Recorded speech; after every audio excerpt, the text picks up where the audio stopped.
Boa noite, meu nome é Priscila, eu sou psicóloga, estou na gestão também, né, sou conselheira.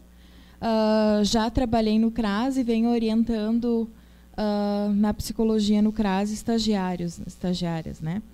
Então, assim, eu tenho uma dúvida que me persegue, assim, essa questão que é muito delicada, que muitas vezes a gente assina documentos conjuntamente em nome da equipe, porque a gente faz o atendimento e o acompanhamento conjunto daquela família.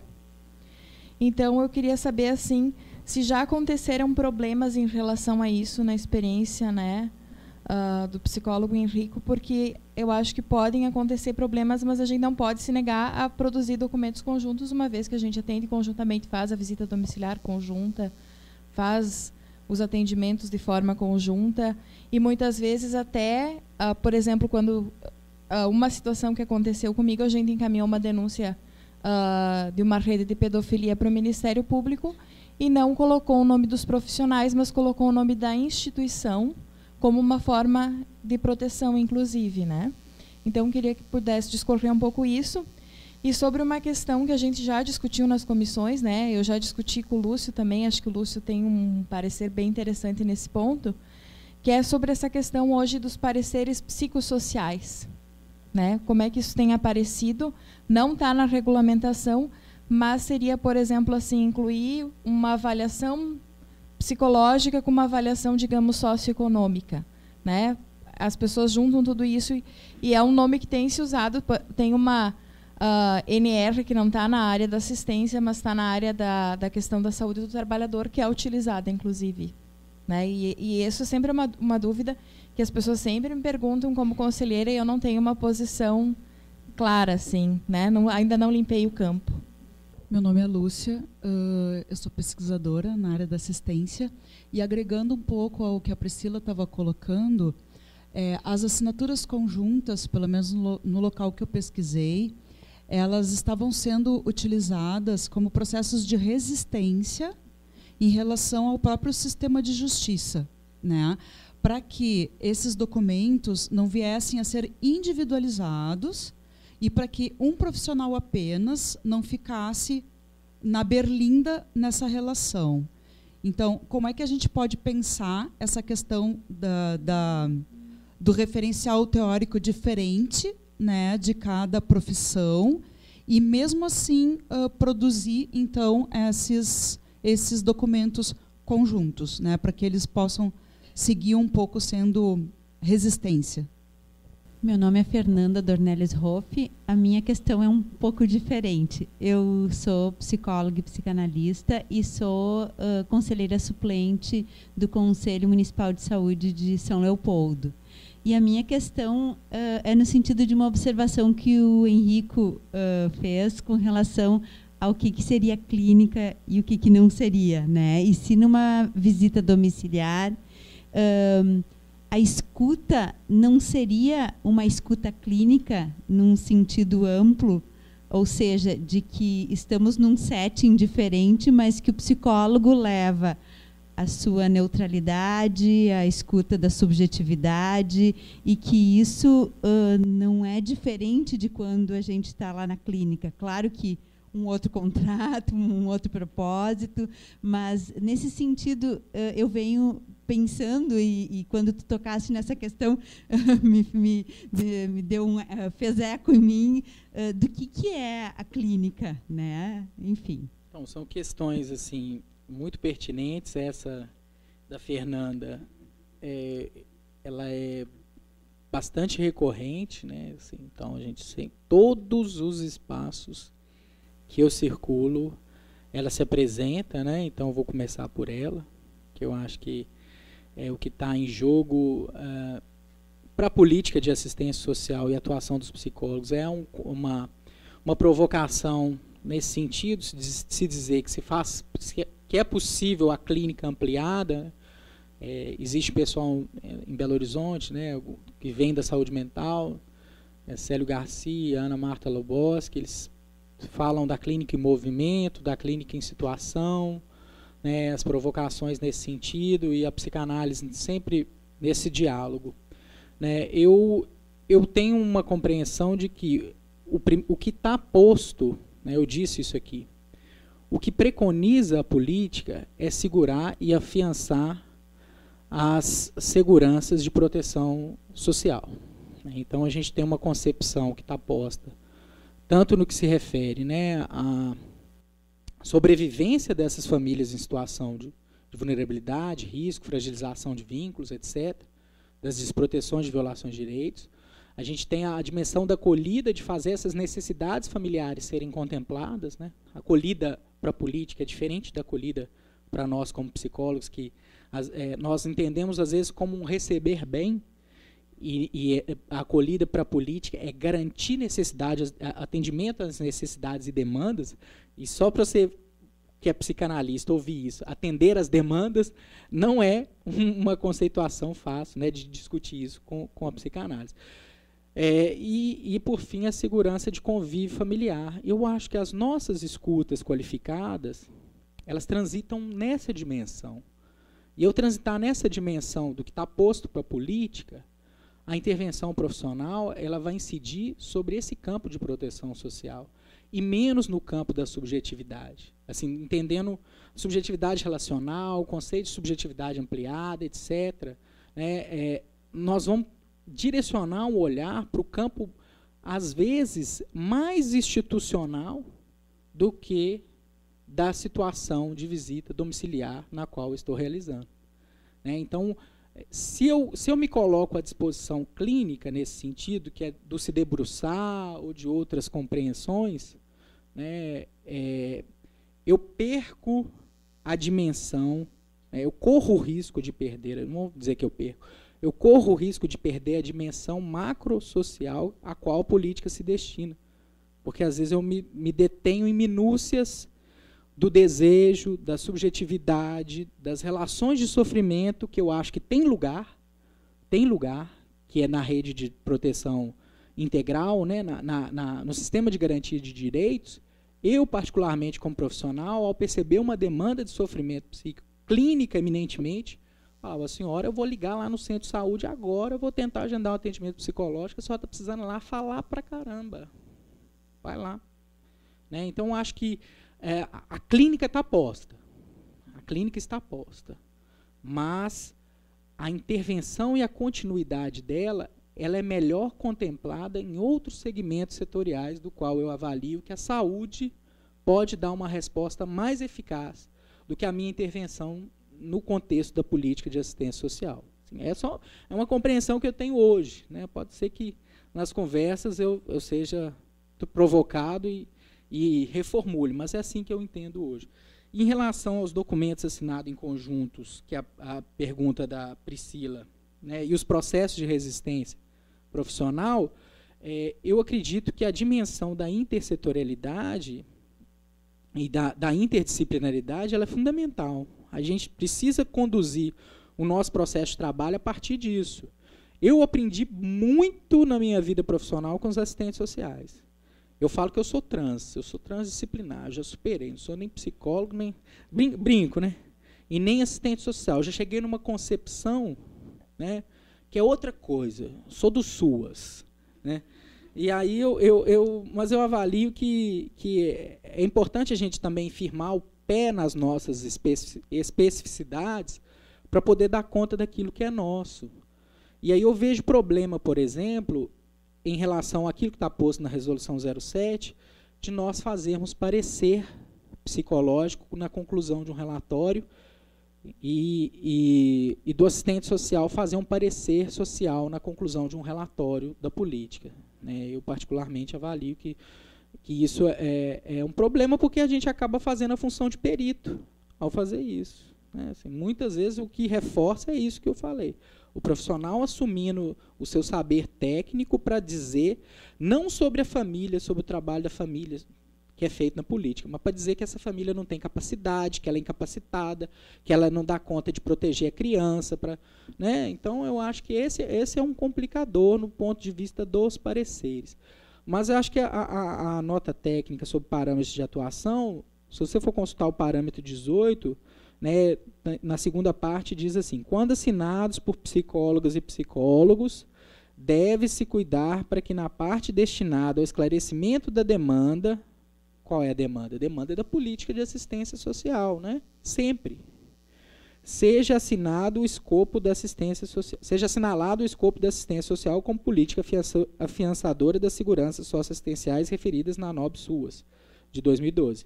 Desse modo, não é pertinente a elaboração de documentos de caráter investigativo, pericial ou que propõem punições, devendo a psicóloga e o psicólogo resguardar-se de posicionamentos culpabilizantes e estigmatizantes. Então, esse esforço de orientação, não há um consenso, porque, inclusive, em estados que o serviço social orienta que, em hipótese alguma, você pode assinar. Aí, eu fui fazer a consulta a alguns conselhos regionais de serviços sociais, a orientação que tem do Cefes é de que não se assine parecer social em conjunto. E quanto a essa questão, eu não tenho objeção. Do mesmo jeito que eu não acho que devem assinar parecer psicológico em conjunto. Né? Agora, se você faz um relatório técnico de acompanhamento familiar, nós não estamos tratando de documento privativo, gente. Não é documento privativo. É documento da equipe de referência para o serviço assistencial. Eu sou psicólogo, sou. Ah, mas eu estou fazendo documento psicológico? Aí é a questão que nós vamos problematizar. Sim e não. Né? Sim, porque eu sou, né, também, porque eu sou da psicologia, estou lá inscrito, ativo no meu conselho, mas eu estou produzindo um documento que tem um contorno de objetivo diferente, né, um destino e um objetivo diferente que eu teria se eu tivesse no meu consultório particular, se eu tivesse num outro campo de atuação bem específico, né, e que eu não tivesse que reportar, né, aquilo que preconiza a política. Então é isso. A gente não consegue, né, não ficar pensando e meter a colher, assim, eu pelo menos sou. Eu queria dar uma contribuição para compartilhar com vocês e a gente seguir debatendo, né? Me lembro de alguns anos atrás, inclusive, um evento que foi da URGS, lá do Programa de Psicologia Social, que estava Isabel Fernandes, não sei se a Priscila lembra disso, né? 2012, viu só? E me lembro de lá também já ter sido levantado e debatido essa questão, né, do fazer do psicólogo no SUAS e a questão da clínica, não clínica, psicoterapia, não psicoterapia. Me parece que hoje já é um pouco mais claro que a psicoterapia não é um instrumento de trabalho para o SUAS. Tá? Mas aí a gente fica pensando, e aí é uma posição minha também, eu já estou com uma certa estrada na política de assistência, me sinto à vontade para me desafiar a pensar isso. Eu entendo que o terapêutico é um efeito da nossa intervenção dentro da assistência social. Mas ele é um efeito, ele não é o foco. Então, a nossa relação, entendo dessa forma, a nossa relação com o usuário, ela é uma relação de acompanhamento. Acho essa palavra é muito feliz. Né? Eu que fui AT, acompanhante terapêutica, né? E acho fantástico o trabalho do AT. Acompanhar significa comer do mesmo pão. Né? E a gente que é trabalhador do SUAS, a gente muitas vezes come do mesmo pão que o usuário. Né? Quando a gente às vezes está lá e tem medo no território dos traficantes, quando a gente é abordado, quando a gente sabe que a gente também está submetido à lei do silêncio, e uma série de outras coisas, inclusive inquirição da polícia. A minha equipe há poucos dias sofreu uma situação absurda, tá, dos investigadores de polícia, numa situação que aconteceu com usuários nossos, quando nós estávamos em atendimento. Então, a gente muitas vezes come do mesmo pão que o usuário mesmo. Né? E acho que isso é necessário para a gente fazer o trabalho que a gente precisa fazer, para a gente romper a fronteira do subjetivo e do objetivo, que muitas vezes essa tensão entre o serviço social e a psicologia propõe. E eu acho que a gente tem que olhar além, né? Sair um pouco desse lugar e olhar além. Então, eu acho que o Henrico está sendo muito feliz em aterrar a prática nas seguranças que a política pretende. Né? Eu tenho um trabalho que a gente fez uma provocação lá para o Simpósio de Psicologia Política, né, Priscila, com os estagiários, que é assim, a psicologia na assistência social, promoção de cidadania ou de saúde? Bom, existe saúde sem cidadania, né? Os determinantes da saúde. A gente fez essa discussão com a Carla Ribeiro esses dias, né, Henrico, assim, como uma coisa a ser desenvolvida. A psicologia na assistência, ela está no campo da saúde? Né? No meu entendimento, isso é um efeito possível. Quando a gente trabalha nos determinantes sociais da saúde, a gente está fazendo uma promoção de saúde como um efeito posterior, mas não entendo que seja o primeiro plano da atuação na assistência social. Eu, hoje, penso que nosso trabalho é no campo da cidadania. Né? Através desse acompanhamento, óbvio que a gente reconhece o sofrimento dos sujeitos, óbvio que a gente reconhece a produção do sofrimento social, né, que é um conceito lá francês muito interessante, que vai discutir a produção do sofrimento a partir dos determinantes sociais e não, né, do que é da ordem do sujeito, do intrapsíquico, né, do suposto intrapsíquico. Mas pensar a clínica nesse sentido, né, desse acompanhamento muito próximo que a gente faz e desse olhar que, sim, a gente tem essa sensibilidade, essa escuta para aquilo que é do sujeito ou de como o sujeito está dando conta ou não daquilo que está no seu universo. Né? Mas não entendo que esse é o nosso primeiro material de trabalho e é para onde a gente tem que responder. Assim me parece. Eu queria só compartilhar com vocês, que é o que eu estou pensando hoje na minha caminhada. Pode ser que daqui a um tempo a gente discuta outras coisas. Né? Mas tenho a impressão que isso é uma coisa que a gente consegue afirmar mais hoje como psicólogos no SUAS. Acho que a gente está começando a distinguir melhor, falo de mim, mas falo também desses pares com quem eu venho discutindo na assistência social. Acho que a gente está conseguindo distinguir melhor o nosso trabalho na psicologia, sem esse medo, né, de largar um pouco a identidade do psicoterapeuta e poder pensar essa intervenção nesse campo que é mais amplo, conseguindo, sim, identificar o que é da nossa especificidade, mas sem ter medo desse diálogo. Né? Tem muitas coisas que a gente faz que é fronteira e que transborda com o que os outros trabalhadores sociais fazem. Isso não é um problema. Né? Desde que a gente tenha clareza, o nosso ponto de partida, né, Henrico? O chão de onde a gente veio, poder ir além, a gente tem que saber o que a gente está fazendo. Bom, isso na clínica também é assim. A gente tem que saber o que estamos fazendo, né? Por que estamos tomando determinadas decisões e fazendo determinadas intervenções. A gente tendo clareza disso, a gente vai fazer um trabalho ético e obviamente, na assistência sempre político, mas com qualidade. Né? Mas era só para compartilhar com vocês. Tem mais gente querendo conversar. Eu vou passar para o Lúcio, posso? Para ele responder, colega, e depois a gente já tem as colegas lá aguardando.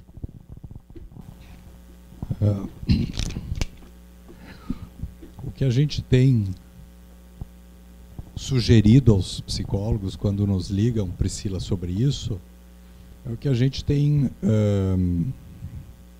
primeiramente dito que se tratar-se de um documento privativo, e aí eu queria dizer assim que talvez essa preocupação não seja tanto o quanto é o campo privativo ou não, né, mas é da conceituação daquilo que é escrito nesse documento. Né?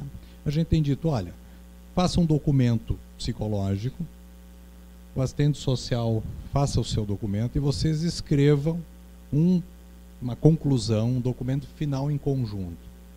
Aquela situação que eu relatei antes, né, foi uma situação que a psicóloga foi obrigada a assinar o documento junto e ela depois disse, assim, de uma maneira informal, não na oitiva que aconteceu, ela disse, não, eu realmente não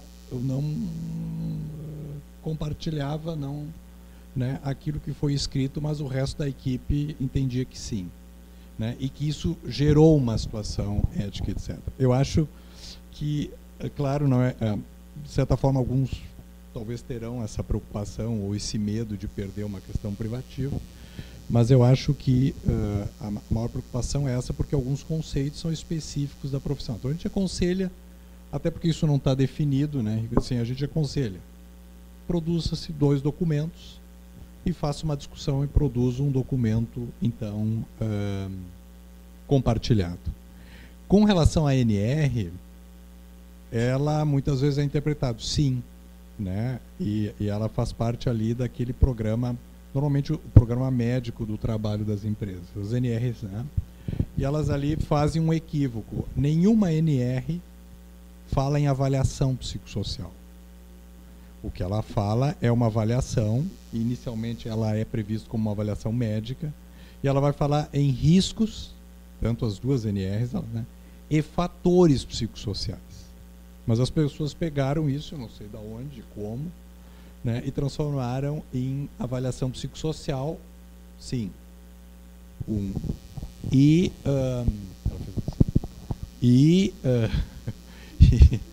Né, e as pessoas entenderam que como se houvesse uma avaliação psicossocial. Nós não temos isso na profissão, né, esse documento, avaliação psicossocial. Tem uma normativa, uma resolução do Conselho Federal de Assistência Social impedindo o assistente social, né, do Conselho Federal de Assistência Social. O que eu disse? Assistência social. Desculpe, do Serviço Social, perdão, do Serviço Social, tá, impedindo o assistente social de firmar documento com outro profissional. Tá? É uma normativa sob risco deles serem requisitados. Então, o que a gente disse nesse momento, faça um documento, etc., porque vocês também terão, então, né, um meio de defesa ou de alguma situação que esse documento possa depois tomar um outro contexto. A gente teve uma situação que a gente acompanhou muito emblemática numa cidade X, né, em que a psicóloga trabalhava junto com a rede, ela não era diretamente uma trabalhadora da assistência social, mas ela fazia essa interface onde eles trabalhavam com adolescentes e crianças vítimas de abuso e vítimas de violência. E por uma situação de denúncia, né, de uma situação, ela relatou lá e disse assim, bom, eu vou parar de trabalhar na defesa dessas questões porque, né, eu não posso produzir esse documento, e ela produzia os documentos e firmava o documento como se fosse a chefia do serviço. Então, para fazer essa resistência, né, então eles decidiram, os técnicos fazem as avaliações e eu, como chefe do serviço, assino. Né? E ela teve que responder vários processos em função disso. Ela disse, eu vou sair da área, né, e isso foi bem, né, e não vou mais trabalhar, etc. Né, assim, como se ela, né, não resistiu, né, vamos dizer assim. Mas eu acho que é uma boa saída nesse momento, assim, faz 2 documentos e faz um em conjunto com algumas coisas, né? Porque, por exemplo, se for situações que não envolvem, né, uma descrição profissional, algo do contexto profissional, o psicólogo pode, de alguma forma, firmar esse documento com outros profissionais. É isso que nós temos orientado nesse momento. Só queria complementar, eu esqueci de abordar a situação, né, sobre os relatórios, né, psicossociais. Esse foi exatamente o mote, né, de contra-argumentação do Conselho Federal de Serviço Social. Né. E, de fato, é isso, a explicação do Lúcio elucida isso. Não há configuração de algo que possa ser palpável, né, e compreendido como psicossocial. Eu entendo isso mais como uma etapa um efeito transdisciplinar de algo que não está normatizado, e a gente retrocede mesmo e fala, não, esse é meu, esse é seu, dá licença. Aí a gente volta para essa etapa mesmo, né, no SUAS. Em alguns lugares a gente vê isso de uma forma mais incisiva, outros mais flexíveis, mas eu acredito que se há um objetivo que é a produção de documentos de destino interno à política, esse relatório ele tem uma outra funcionalidade. Se esse relatório ele vai ser remetido para um órgão do sistema de justiça, ele tem outra funcionalidade. Né? E aí, se profissional está exercendo o papel de perito, aí não tem que assinar com ninguém mesmo, não, tem que ser só o psicólogo mesmo. Né? Se o psicólogo está lá no SUS, atendendo a família, e falou, chegou essa demanda aqui, e eu assumi a bola, então, inconsciente ou conscientemente, cadê a psicanalista? Já foi. Né? Tá. Ela está assumindo a função de perito? Nessa resposta, se for seguir o que está estrito sensu na norma, ninguém vai assinar relatório, é privativo. Um laudo psicológico é privativo e decorrente de avaliação psicológica. Mas se a demanda que se apresenta para o SUAS é uma... Eu entendo mais que é uma... A gente chama de relatório, gente, mas é uma compilação de informações que estão no prontuário da família. É um agrupamento de informações, e tanto o assistente social e o psicólogo eles estão lendo o mesmo prontuário que um escreveu, que o outro escreveu ali, porque as informações mínimas estão ali. Então, nesse sentido, eu particularmente, aí, claro, que eu acho que a gente ainda tem que manter em suspenso as questões até que a resolução atenda essa complexidade, né? Enquanto não atender, nós vamos ficar nesse impasse. Então, eu não vejo óbice em relação a uma produção neste sentido político conjunta, né? É claro que a gente pode reservar a conclusão. E engraçado que eu vi orientações distintas, orientando que a conclusão fosse separada.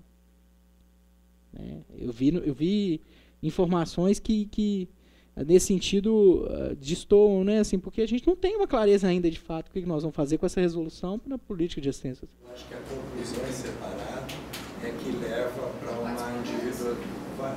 individualização profissional. Sim, mas tem sido orientado. Separadamente, eu concluo como psicólogo e não como serviço, como a política. Mas principalmente porque a requisição tem sido de parecer, né?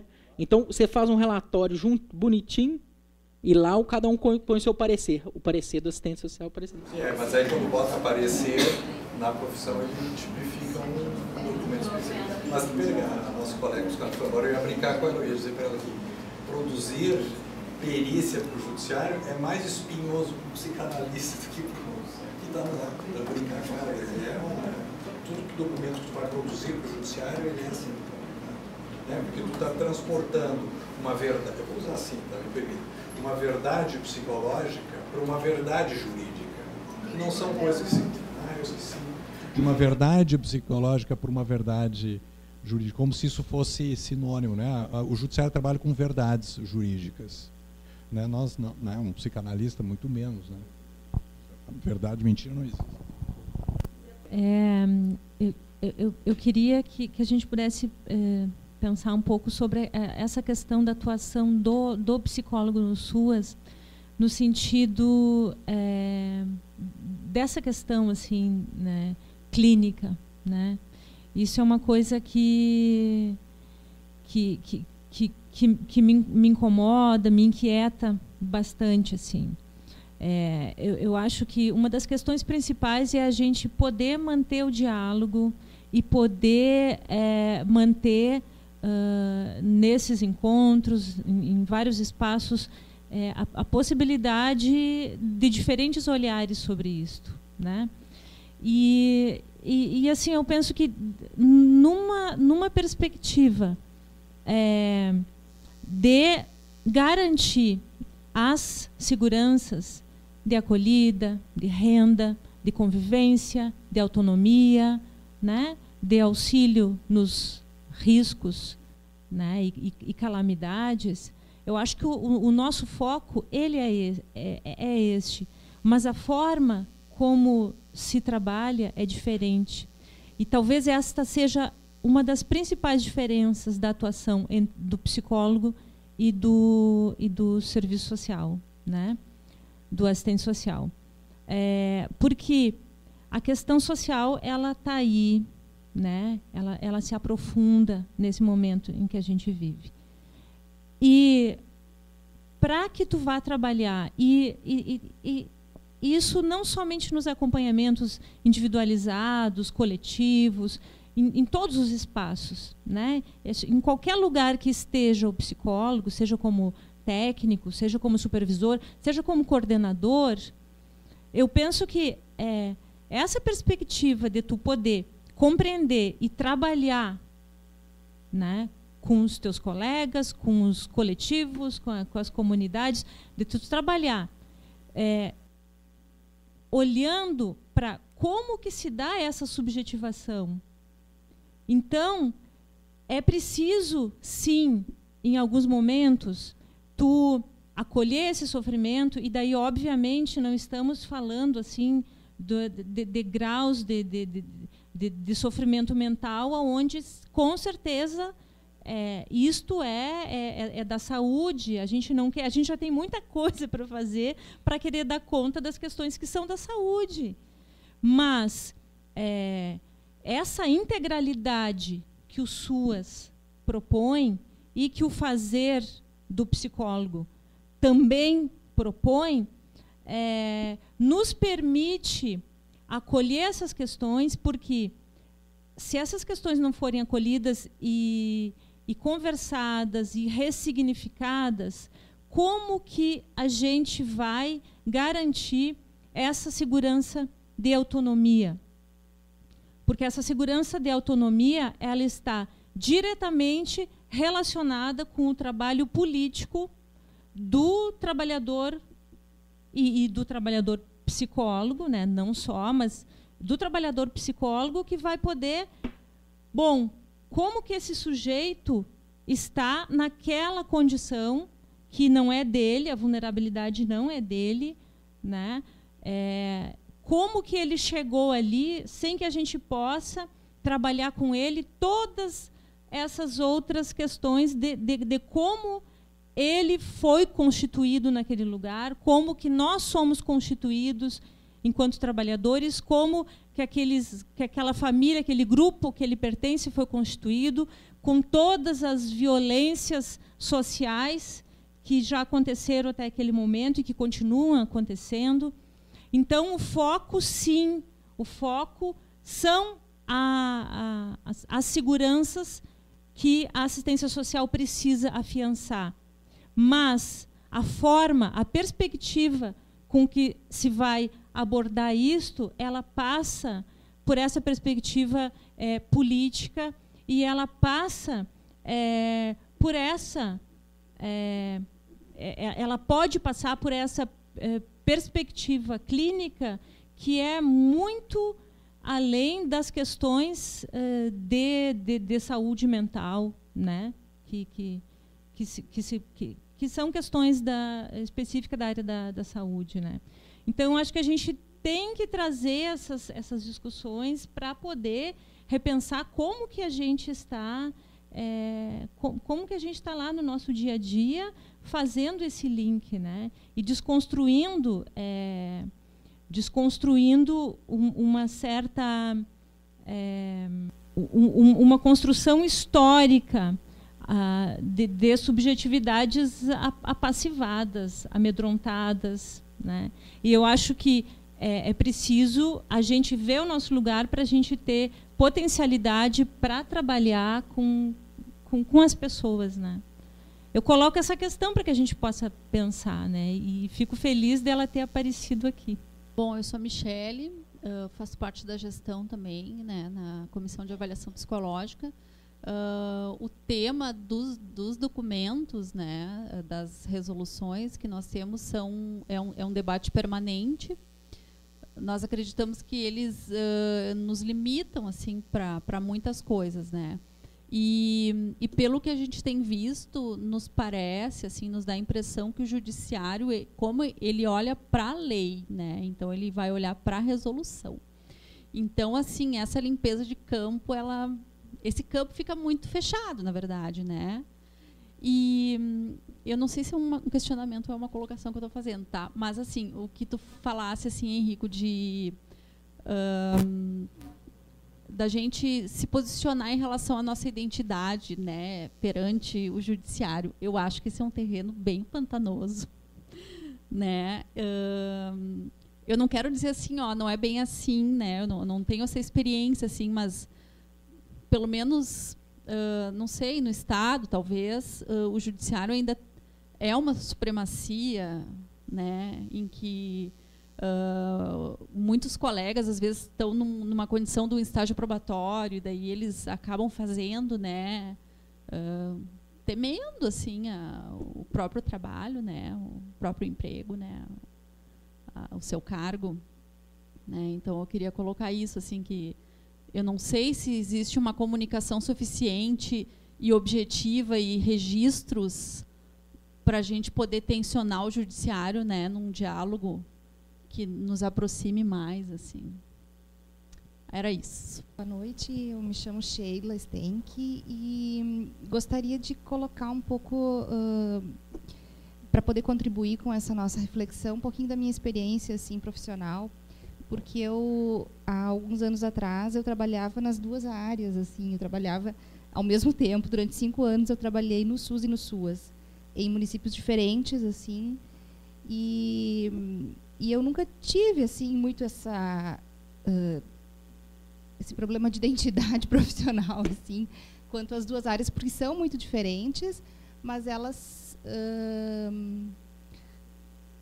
possuem um enquadramento assim que eu acho que não é muito o fazer profissional que a gente não pode se esquecer que ele está dentro de um enquadre legislativo de uma política pública própria, né? Não é assim, sou psicólogo, mas em que lugar eu ocupo nesse momento, né? Inserida em qual política pública que eu estou nesse momento, e aí o meu fazer profissional, que às vezes pode ser até o mesmo, né, em se utilizar de uma técnica, mas o foco objetivo, né, é outro, é diferente, é específico, né, de uma política pública específica. Assim. Tá, mas porque eu acho que como vai pipocar ainda amanhã essa questão da clínica, né, talvez seja interessante marcar assim que psicoterapia e clínica não é a mesma coisa. E outra, marcar que a psicologia ela não é única, ela é plural. Então, se a gente vai falar em subjetividade, talvez a gente tenha que ter o cuidado de saber de onde o outro está partindo. Porque se eu falo de uma subjetividade interna, né, como uma essência, é uma coisa. Se eu for falar em subjetividade a partir de Deleuze, Guattari, Foucault, é outra coisa. E não é dicotômica com o social. Tá? Então, marcar isso. E outra coisa é colocar assim, que como é impressionante, né, que, fazer uma leitura assim, de que como sempre está em questão a nossa relação com o sistema de justiça. Né? Em 2015, foi feita uma pesquisa participativa no Brasil todo para o IPEA sobre a relação do sistema de justiça com a assistência social. Professora até daqui. Né? Sim, a Ana Paula, do Direito da URGS. Bem legal, eu participei do módulo daqui e foi muito interessante ver como os profissionais do sistema de justiça têm reclamações em relação a nós, idênticas que a gente tem em relação a eles. Mas, enfim, só para marcar isso, amanhã a gente continua. Bom, eu vou devolver a palavra para o Henrique e para o Lúcio. Eu só para... fiquei pensando numa coisa que a Marilu trouxe, que é assim, na verdade, os serviços e os níveis de complexidade nas pessoas também são muitos, né? Então, as abordagens também, os instrumentos de trabalho são diferentes para quem está na proteção social básica, quem daqui a pouco está trabalhando com acolhimento institucional, quem daqui a pouco está numa ELPI. Então, essas escutas também vão ser diferentes. Né? Então, também não dá para a gente... Não dá nem para a gente discutir essa clínica como se ela fosse uma coisa só, porque, na verdade, cada serviço tem objetivos diferentes e os instrumentos, né, o que nos chega, a forma com que a demanda do trabalho nos chega é diferente. Então, a gente também tem que ter esse cuidado, porque daqui a pouco eu particularmente, estou falando do lugar que eu trabalho, que é da proteção social básica. Né? Então, a minha construção passa muito por aí, mas eu já tive a experiência de trabalhar muito próximo ao abrigo institucional e a demanda de escuta era outra. Né? O trabalho com a gurizada lá, com as cuidadoras, era outro. E me requeria, como psicóloga, um outro jeito de trabalhar também. Né? Então, acho que isso também a gente não... Né? Às vezes a gente dá uma misturada aí, que nem diz o Henrique, no campo. Mas eu vou passar para eles para a gente poder encerrar, porque eu acho que a gente já aqueceu bem o debate para amanhã. Né? Então, eu acolho assim, imensamente, né, as perguntas, porque acho que elas vão comigo durante alguns meses, aí, passeando comigo. Porque cada espaço que eu tenho a oportunidade de conversar com os profissionais, eu sou levado a pensar sobre minha prática lá no dia a dia. E hora ou outra eu tenho um insight, volto no que foi falado em algum lugar, então sempre muito bom. A provocação que a Marilu faz, ela é muito pertinente, ela é recorrente e em todos os espaços ela vai continuar insistindo. Essas provocações elas vão continuar aparecendo. Mas eu devolvo uma pergunta ao público, né, no sentido de perguntar qual é o objeto da clínica. A que se destina a clínica? Como a clínica opera em situações de prevenção, de situações de risco pessoal e social, né? E aí eu encontro algumas limitações. E eu vou dar um exemplo. Relações afetivas intensas entre membros da mesma família, onde há pai e filha, abusador sexual e abusada. Como é que fica a situação se a minha escuta for aquela que vai ouvir, por exemplo, um exemplo tomando, né, uma escuta do ponto de vista do objeto da clínica enquanto desejo, né? Como é que fica? Se eu interrogo primeiro o objeto da política de assistência social, eu pergunto, qual é o objeto da assistência social? Né? E eu já conversei isso com algumas colegas, até a nossa parceira Carla Ribeiro, né, sempre me ajudou a entender um pouco sobre isso, que o objeto da política de assistência social é a função protetiva da família. Então, é sobre essa cena que a minha intervenção vai percorrer. E eu tenho dúvidas mesmo. Assim. Tenho dúvidas se a minha visada clínica, em determinados momentos, ela não vai entrar em conflito com isso. Tenho dúvidas. Assim. De fato, se eu só suportar a escuta, e uma escuta que vai qualificar, sim, pela via das seguranças, vai afiançar, né, vai garantir direitos, é uma escuta dentro da política, né, eu acho que disso nós não podemos nos furtar. Nós trabalhamos com relações de pessoas que estabelecem vínculos ou fragilizam seus vínculos, mas que, sobretudo, em determinados momentos, estabelecem vínculo comigo, porque eu sou, às vezes, o único canal de apoio que ela vai ter para procurar e acionar. Disso nós não podemos nos furtar. E acho que é nessa dimensão que a gente opera, porque somos referência para algumas famílias. Mas que tipo de referência? Né? Então, assim, acho que a variabilidade de objetos que a clínica suporta, assim, enquanto concepções teórico-metodológicas, é muito vasto. Assim, e aí, se eu estou numa outra... Se eu tomo, é isso que a colega ali disse, né, que existem clínicas as mais diversas possíveis. Né? Qual que é a minha orientação clínica nesse sentido? Então, dada a diversidade que eu posso assumir nesse papel e os diversos objetos que eu posso guiar a minha intervenção, né, por o campo da clínica, eu particularmente, eu prefiro me orientar pelo objeto que é a função protetiva da família. Assim. E acho que daí eu sustento uma perspectiva que eu chamo de construcionista, né, com outros autores, que talvez a clínica, para mim, né, nesse dado contexto, elas sejam assim, uma herança assim, de que eu quero aqui no SUAS tentar me reencontrar em uma identidade que eu me reconheça, sim, enquanto profissional, enquanto psicólogo. Mas eu, num dado momento, eu acho que eu pelo menos, abri mão. Assim, eu estou falando de uma posição ética profissional minha. Não estou dizendo que isso é o certo, que é o errado. Assim, e acho super válido as problematizações. Mas, em determinado momento, eu me dispus dessa identidade. Falei, olha, o que eu vou fazer aqui não é clínica. Então, eu posso propor fazer uma intervenção, né, e alguns vão chamar de intervenção psicossocial, e tem gente que coloca a clínica dentro da intervenção psicossocial, né, outros vão chamar de transformação, de práticas que vão na direção da transformação social, enfim. Mas eu acho que a gente tem condição de colocar elementos nessa possibilidade de construção que a política convida, que são inteiramente novos, que vão colocar o profissional diante de situações que ele não vai viver em outras políticas setoriais, que ele não vai viver no sistema de justiça, que ele não vai viver numa demanda num ambulatório onde ele vai escutar sujeitos que estão adoecidos mais ou menos gravemente, né? Todos os padrões de variabilidade, mas que vão intervir naquilo que a gente tem enquanto projeto de sociedade. Qual o projeto de sociedade que nós queremos? Uma sociedade mais justa, mais igualitária, com mais acesso a direitos, com mais vinculações e proteções às suas famílias. Eu acho que a psicologia pode contribuir nessa cena com perspectivas teórico-metodológicas novas, ou pode revisitar algumas, não vejo problema. Mas acho que, para mim, hoje, essa compreensão parcial é de que há uma certa limitação com essa variabilidade de objetos. Né? Se eu for me orientar pela clínica psicanalítica, eu mesmo trabalhei num serviço que os adolescentes lá em Belo Horizonte, o programa é de 98.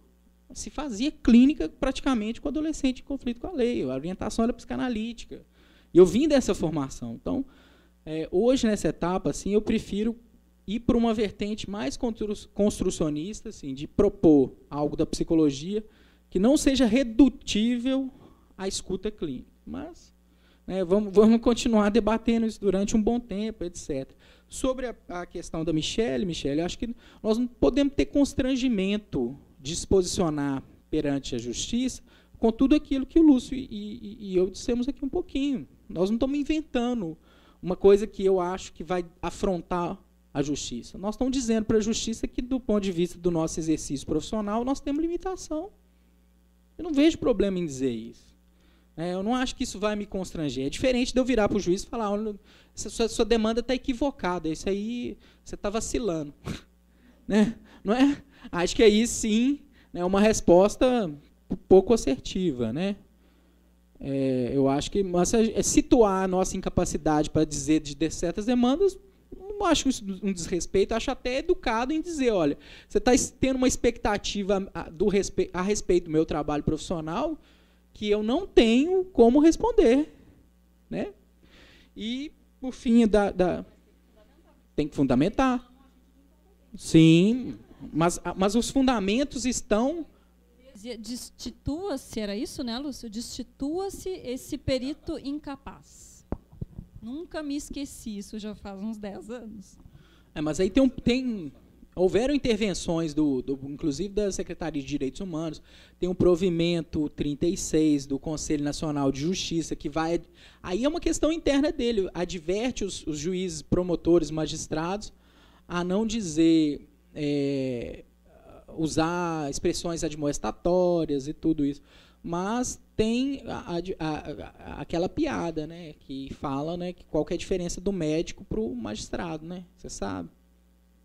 O médico acha que é Deus. O juiz tem a certeza. É isso. Eu sei que já terminou, mas eu estava falando agora com a Marilu, eu tenho passado por um cientista social, não sou psicólogo.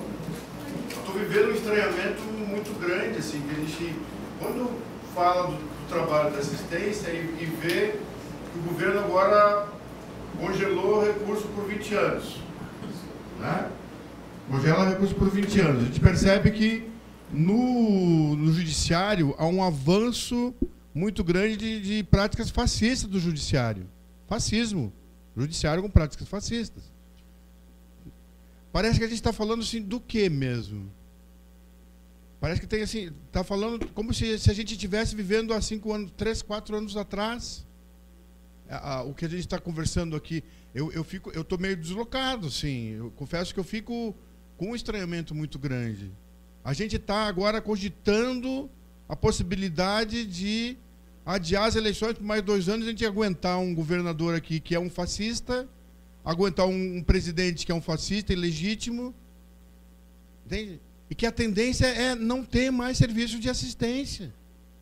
O Brasil está rompendo completamente a possibilidade que um dia sonhou de trabalhar com proteção social, com estado de proteção social, de bem-estar social.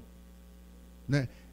Claro que assim, a gente tem um arcabouço montado, né, de programas, tem na saúde o SUS, com toda a dificuldade, bem montado, tem o SUAS, né, mas a gente está sendo desmontado. E parece que a gente precisa mobilizar as energias, pensando que isso é interessante, mas mobilizar as energias, puta, mas o que vão fazer desse país? O que estão fazendo desse país?